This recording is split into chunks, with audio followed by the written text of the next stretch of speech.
বুধবার 13ই অগস্ট উত্তর পশ্চিম ও পশ্চিম মধ্য বঙ্গোপসাগরে নিম্নচাপ তৈরির আশঙ্কা রয়েছে। মৌসুমী অক্ষরেখা ফের উত্তরবঙ্গের উপর দিয়ে বিস্তৃত। এই অক্ষরেখা বাল্মীকিনগর এবং জলপাইগুড়ির উপর দিয়ে পূর্ব ও উত্তর পূর্ব দিকে এগিয়ে অরুণাচল প্রদেশ পর্যন্ত বিস্তৃত। উত্তরবঙ্গে ভারী থেকে অতি ভারী বৃষ্টির সতর্কতা। দক্ষিণবঙ্গে বিক্ষিপ্তভাবে বজ্রবিদ্যুৎ সহ বৃষ্টি, আর্দ্রতাজনিত অস্বস্তি বাড়বে। দক্ষিণবঙ্গে আর্দ্রতাজনিত অস্বস্তি বাড়ার সম্ভাবনা জোরালো হয়েছে। বজ্রবিদ্যুৎ সহ হালকা থেকে মাঝারি বৃষ্টির সম্ভাবনা বেশি থাকবে নদিয়া, মুর্শিদাবাদ ও বীরভূম জেলাতে। সঙ্গে 30 থেকে 40 কিলোমিটার গতিবেগে দমকা ঝোড়ো বাতাস বইবে। মঙ্গলবার বৃষ্টির সম্ভাবনা কম থাকবে। জলীয় বাষ্প বাতাসে বেশি রয়েছে, বাড়বে আর্দ্রতাজনিত অস্বস্তি। বজ্রবিদ্যুৎ সহ হালকা থেকে মাঝারি বৃষ্টির সম্ভাবনা বেশি থাকবে নদিয়া, উত্তর দক্ষিণ 24 পরগনা এবং পূর্ব ও পশ্চিম মেদিনীপুরে। সঙ্গে 30 থেকে 40 কিলোমিটার গতিবেগে দমকা ঝোড়ো বাতাস বইবে। বুধবার দক্ষিণবঙ্গের উপকূলের জেলায় বৃষ্টির সম্ভাবনা রয়েছে। দক্ষিণ 24 পরগনা, পূর্ব ও পশ্চিম মেদিনীপুর এবং ঝাড়গ্রাম জেলার কিছু অংশে বজ্রবিদ্যুৎ সহ বৃষ্টির সম্ভাবনা। সঙ্গে 30 থেকে 40 কিলোমিটার গতিবেগে দমকা ঝোড়ো বাতাস বইবে। বৃহস্পতিবার ও শুক্রবার উত্তর ও দক্ষিণ 24 পরগনা, পূর্ব ও পশ্চিম মেদিনীপুর এবং ঝাড়গ্রাম জেলায় বেশ কিছু অংশে বজ্রবিদ্যুৎ সহ বৃষ্টির সম্ভাবনা রয়েছে। সঙ্গে 30 থেকে 40 কিলোমিটার গতিবেগে দমকা ঝোড়ো বাতাস বইবে। শনিবার ও রবিবার দক্ষিণবঙ্গের বেশ কিছু জায়গায় বজ্রবিদ্যুৎ সহ বৃষ্টি হবে। আংশিক মেঘলা আকাশ এবং অস্বস্তি বাড়বে। আর এই নিয়ে আলিপুর আবহাওয়া দপ্তর থেকে কি জানা যাচ্ছে শুনবো। কলকাতাতে আগামী 7 দিন আজ থেকে শুরু করে প্রত্যেক দিনই generally cloudy sky with light rain রয়েছে। তৃতীয় দিন অর্থাৎ 12 তারিখে আপনার থান্ডারস্টর্ম তার সাথে রেন হওয়ার সম্ভাবনা আছে। তারপরের দিন থেকে প্রত্যেক দিনই আছে।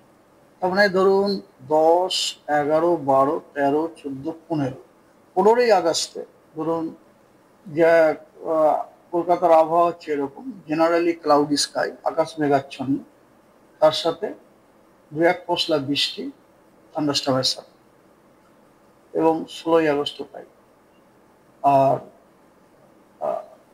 হচ্ছে ব্যাপার আর কি কলকাতার খবরে কলকাতার তাপমাত্রা আপনাকে বলছি মোটামুটি 31 থেকে 33-এর মধ্যে থাকবে। আজকে এখন 33 ডিগ্রি আছে, সেটা মোটামুটি ডে 3 পর্যন্ত ওরকমই থাকবে, আজ কাল পরশু। তারপর থেকে 1 ডিগ্রি করে কমার সম্ভাবনা আছে। But in any case temperature কিন্তু 30 ডিগ্রির নিচে থাকছে না ম্যাক্সিমাম টেম্পারেচার, এমনকি মিনিমাম টেম্পারেচারও 26-এর নিচে থাকছে না। এবং যেহেতু ম্যাক্সিমাম টেম্পারেচার মিনিমাম টেম্পারেচার মধ্যে ডিফারেন্স খুব একটা বিশেষ নেই, সেজন্য হিউমিডিটিও মনে হয় হিউমিডিটিও আপনার ভালোই থাকবে আর। ঠিক আছে, এটা হলো আপনার কলকাতার খবর।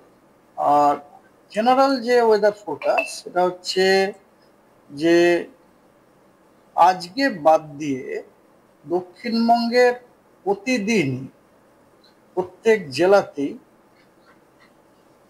অনেক স্থানে আপনার হালকা থেকে মাঝারি বৃষ্টিপাত হওয়ার সম্ভাবনা রয়েছে। প্রতিদিন প্রতি জেলায় অনেক স্থানে হালকা থেকে মাঝারি বৃষ্টিপাত সম্ভাবনা রয়েছে। তার মধ্যে আপনার 14 তারিখ এবং 15 তারিখ এই 2 দিন উত্তর দক্ষিণ 24 পরগনা, পূর্ব পশ্চিম মেদিনীপুর এবং ঝাড়গ্রাম এই জেলা কয়েকটি অধিকাংশ স্থানেই হালকা মাঝারি বৃষ্টিপাত হওয়ার সম্ভাবনা রয়েছে। এবং দক্ষিণবঙ্গে প্রতিদিনই প্রায় সব জেলাতেই দু এক জায়গায় বিক্ষিপ্তভাবে থান্ডারস্টর্ম, লাইটনিং এবং তার সাথে ঝোড়ো হাওয়া ঘন্টায় 30 থেকে 40 কিলোমিটার বেগে বইবার সম্ভাবনা রয়েছে। আর দক্ষিণবঙ্গের কোস্টাল ডিস্ট্রিক্টগুলোতে আপনার বিক্ষিপ্তভাবে থান্ডারস্টর্ম, লাইটনিং এবং কি বলে gusty wind 30 to 40 metre per second থাকার সম্ভাবনা আছে।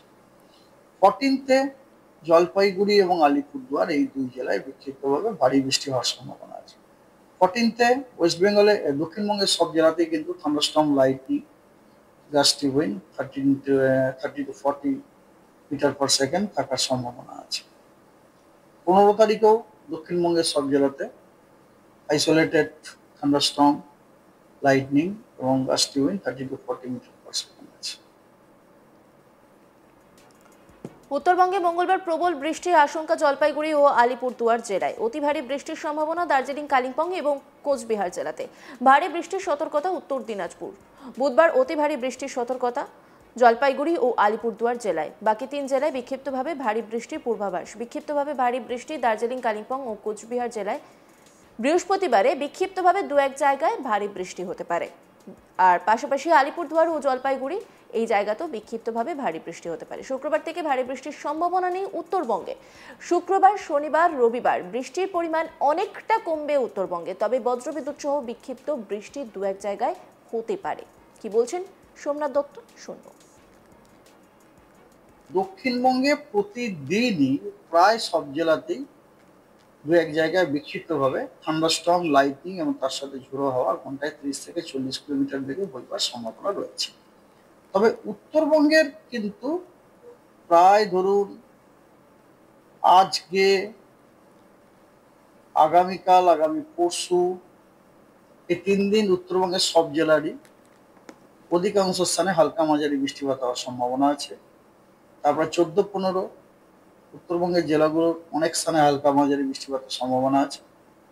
তারপরে আপনার 16 তারিখ উত্তরবঙ্গের জেলাগুলোর অনেক স্থানে হালকা মাঝারি বৃষ্টিপাত হওয়ার সম্ভাবনা আছে। 17 তারিখে আবার উত্তরবঙ্গের জেলাগুলোর অধিকাংশ স্থানে হালকা মাঝারি বৃষ্টিপাত হওয়ার সম্ভাবনা আছে। উত্তরবঙ্গে জেলাগুলোতে বেশ কিছু জেলায় বেশ কিছু দিন, কয়েকদিন আপনার বিক্ষিপ্তভাবে isolated heavy to very heavy rainfall, isolated heavy rainfall, এমনকি আইসোলেটেড এক্সট্রিমলি হেভি রেনফল হওয়ার সম্ভাবনা আছে। যেমন আজকে উত্তরবঙ্গের আলিপুরদুয়ারে বিক্ষিপ্তভাবে 2-1 জায়গায় আপনার এক্সট্রিমলি হেভি রেনফল হওয়ার সম্ভাবনা রয়েছে। Scattered heavy to very heavy rain with isolated extremely heavy rain, সেটা আপনার আলিপুরদুয়ারে হওয়ার সম্ভাবনা রয়েছে। আর উত্তরবঙ্গের বাকি যে 4টা জেলা আছে পাহাড়ি এলাকায়, যেমন দার্জিলিং, কালিম্পং, জলপাইগুড়ি এবং কোচবিহার, এই 4টি জেলাতে isolated heavy to very heavy rainfall হওয়ার সম্ভাবনা আছে। 12 তারিখে উত্তরবঙ্গের জলপাইগুড়ি এবং আলিপুরদুয়ার, এই 2 জেলাতে কিছু কিছু জায়গায় ভারী থেকে অতি ভারী বৃষ্টির সম্ভাবনা আছে এবং 2-1 জায়গাতে এক্সট্রিমলি হেভি রেনফল হওয়ারও সম্ভাবনা আছে। এবং এই জেলাগুলোতে আপনার লাল সতর্কবার্তা দেওয়া আছে। আজকে লাল সতর্কবার্তা জলপাইগুড়ি, আলিপুরদুয়ারে দেওয়া হয়। আজকে লাল সতর্কবার্তা আলিপুরদুয়ারে দেওয়া হয়েছে। আগামীকাল লাল সতর্কবার্তা দেওয়া হচ্ছে জলপাইগুড়ি এবং আলিপুরদুয়ারে। এবং এছাড়া দার্জিলিং, কালিম্পং এবং কোচবিহার, এই 3টি জেলাতে বিক্ষিপ্তভাবে ভারী থেকে অতি ভারী বৃষ্টির সম্ভাবনা আছে এবং উত্তরবঙ্গ, দিনাজপুরে বিক্ষিপ্তভাবে ভারী বৃষ্টির সম্ভাবনা আছে। অন্যান্য খবরের আপডেটের জন্য অবশ্যই নজর রাখুন আজ তাক বাংলার ইউটিউব স্ট্রিমিংয়ে। লাইক, কমেন্ট, শেয়ার এবং সাবস্ক্রাইব করতে ভুলবেন না।